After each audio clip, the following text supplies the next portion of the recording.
personnalités de ces pays qu'on ne présente plus en matière culturelle. Il a eu, en tout cas c'est une fierté nationale comme on a dit,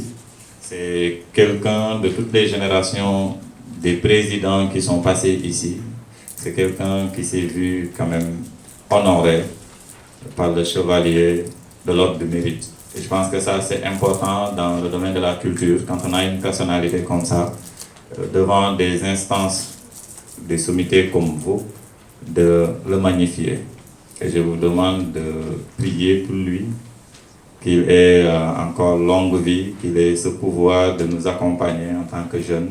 parce que sa vision aussi, c'est de transmettre. Ils ont eu à frayer des chemins, ils sont en train de nous accompagner dans la mise en œuvre de nos activités. Alors, di rafetlu seen teewaay yéen journaliste yi parce que aujourd'hui comme ni ko doyen Cissé waxee pour que suñuy activité mën a yegg fenn fi pour que ñu mën a xam njëriñu lu ñuy def pour askanu Sénégal askanu Afrique askanu monde entier c'est important yéen liggéey bu mag di ngeen di def autour parce que yéenay tax tey ñi fi nekkul mën a am information bi ñi fi nekkul mën a gis li nga xam ne ci loolu la nekk di rafetlu encore tout le travail qu'est en train de mener l'équipe de la direction artistique de façon particulière, le Grand Théâtre de façon générale, de par son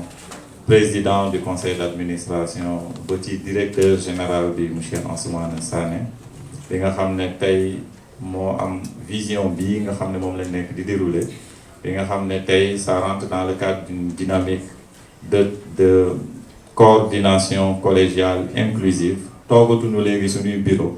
wéet di bind ay programme di ko dëkkale di ko jox le grand public léegi nous avons plus une approche beaucoup plus inclusive bi nga xam ne dañuy woo les acteurs individuellement et on les implique dans ce que nous faisons looloo waral tey ñu am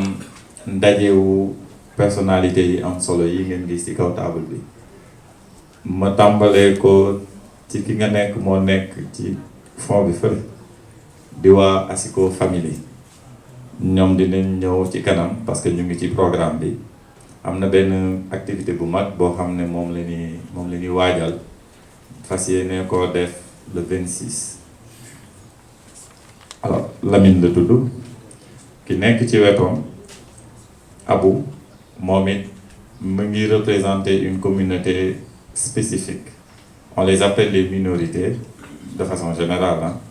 Mais ñu ngi def liggéey bu am solo pour gën a dëgëral gën a taxawal seen culture fii ci Sénégal ak le monde entier moom it dina ñëw encore ci li nga xam ne tey moo ko tax a ñëw fii ki nga xam ne sama gauche la nekk moom it ku exceptionnel la dans le milieu man te ba may wéet à chaque fois daanaka moom may wéetali parce que saa yu ma taalee écran yi xëy na sama xol xaw a metti saa yu ma ko séenee ci télé bi rek sama xol day féex et je pense que au niveau du Sénégal je ne suis pas du man rek ñu ci bëri mu ngi leen di égayer ñu ci bëri mu ngi leen di faj defar li muy def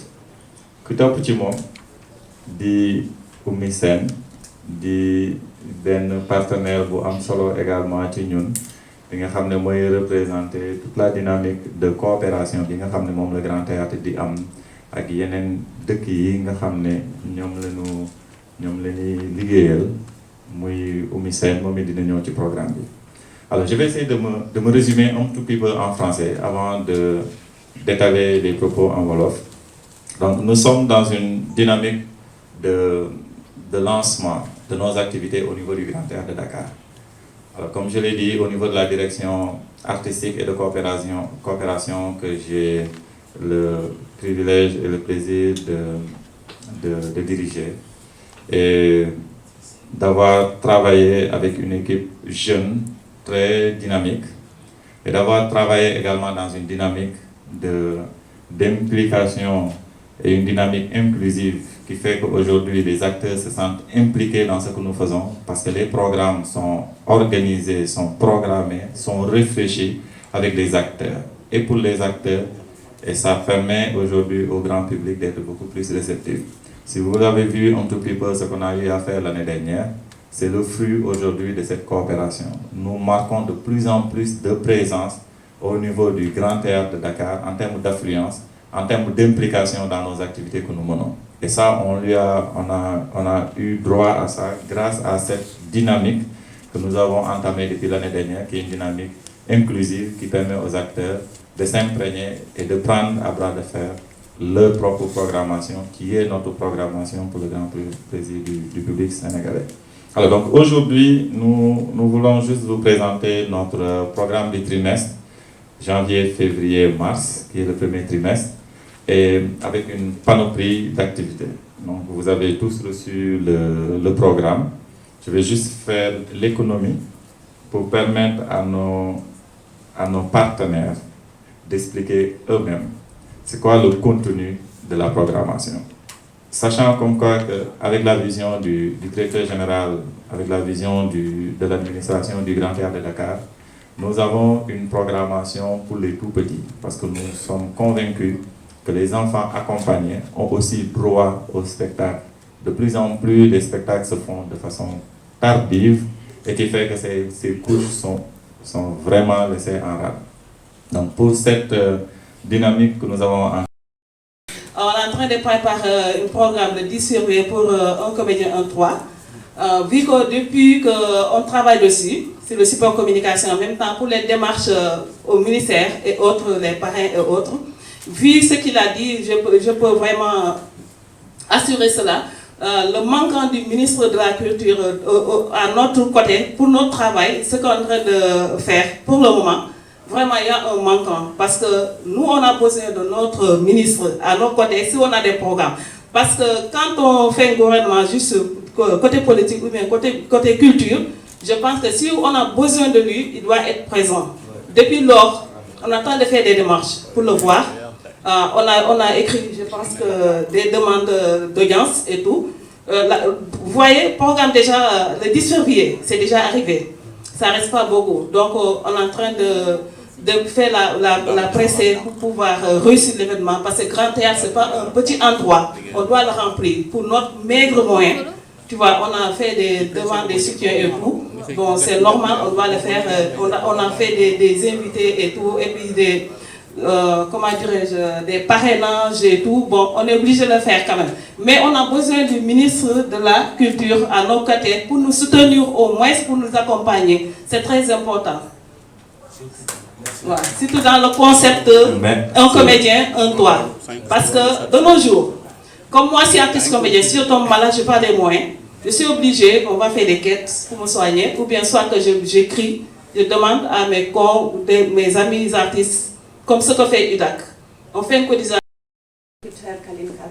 fii tey maa ngi leen di gërëm ci seen présence ci seen taxawaay te itam ci seen patience parce que xam naa ne wax nañ lu bari mais man tey damay défendre relation diggante Sénégal ak Russie fii Grand Théâtre mi ngi organiser au mois de mars lu am solo ay jigéen ñu nar a jógee Yakoutie muy région bu gën a sedd ci Russie ñoom dinañ fi ñëw en plein mois de mars pour wan ñu ñoom nu ñuy feccee nu ñuy chanter nu ñuy woyee c'est ça ak nu ñu solo ak yooyu yëpp parce que culture bu xaw a étrangère la si ñun parce que ñoom si seddaayu -40 ak si tàngaayu 30 degrés dinañ dëkk te itam seen relation ak nature bi niroo na trop si suñu relation ak nature bi ñu amoon avant islam di ñëw avant catholicisme di ñëw ak yooyu yëpp te foog naa événement boobu mi nga xam ne dañ koy accompagner ak groupe jigéen ñi